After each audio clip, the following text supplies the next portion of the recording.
Ma'am आपने कहा था कि मीटिंग में आना ही पड़ेगा। हाँ, पेरेंट्स टीचर मीटिंग में आना ही पड़ेगा। ठीक है मैम, मैं आ गया। आप बताइए क्या रिपोर्ट है इसकी। रिपोर्ट बिल्कुल भी अच्छी नहीं है, पासिंग मार्क्स आए हैं बस। क्यों मैम, इतने कम मार्क्स क्यों आए इसके? घर पे जाने के बाद पढ़ाई में ध्यान ही नहीं देती है ये, ना ही आप लोग ध्यान देते हो। अरे बच्चों पे ध्यान दीजिए। आपने इसका इतने महंगे स्कूल में एडमिशन तो करवा दिया है, उसके अकॉर्डिंग बच्चे पे ध्यान नहीं दे रहे हो। अगर आप लोग ध्यान नहीं दे सकते तो किसी टीचर के पास ट्यूशन लगवा दो इसका। देखिए मैम, मैं और मेरी वाइफ हम दोनों वर्किंग हैं। हमारे पास इतना टाइम नहीं होता कि हम इसे घर पे जाके पढ़ाएं। मेरी वाइफ तो मेरे साथ भी नहीं आ पाई। मैं ऑफिस से छुट्टी लेकर आपसे मिलने के लिए आया हूँ।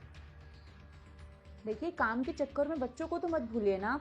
अगर आप लोगों के पास टाइम नहीं है तो किसी अच्छे टीचर के पास ट्यूशन लगवा दो इसका, सिंपल। क्यों मैम, ट्यूशन क्यों लगवाएं हम लोग? क्योंकि आप लोगों के पास टाइम नहीं है इसको पढ़ाने का। मैम अगर हमें ही पढ़ाना था तो हमने इसका एडमिशन आपके स्कूल में क्यों करवाया? क्या मतलब है आपका? बेटा आप मेरे बाहर जाके वेट करो, मैं भी आता हूँ। ठीक है पापा।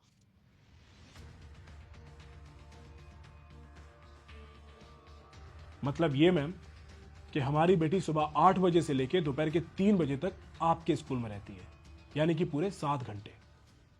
और दिन होता है 12 घंटों का, बचे 5।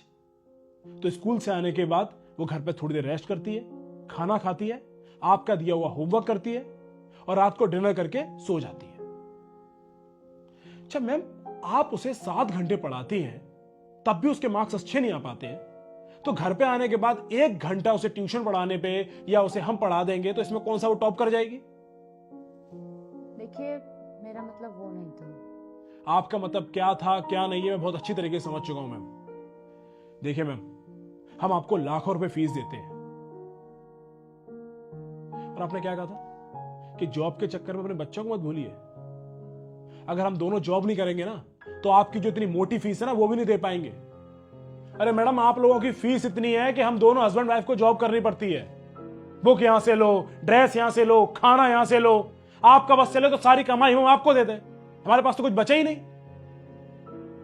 एक तो सोसाइटी है ना, इसने एक स्टेटस सिंबल बना दिया है कि अरे आपका बेटा इस स्कूल में नहीं पढ़ता, अरे उस स्कूल में पढ़ाइए वरना आपका बेटा जिंदगी में कभी कुछ नहीं कर पाएगा, आपका बेटा फेलियर बन के रह जाएगा।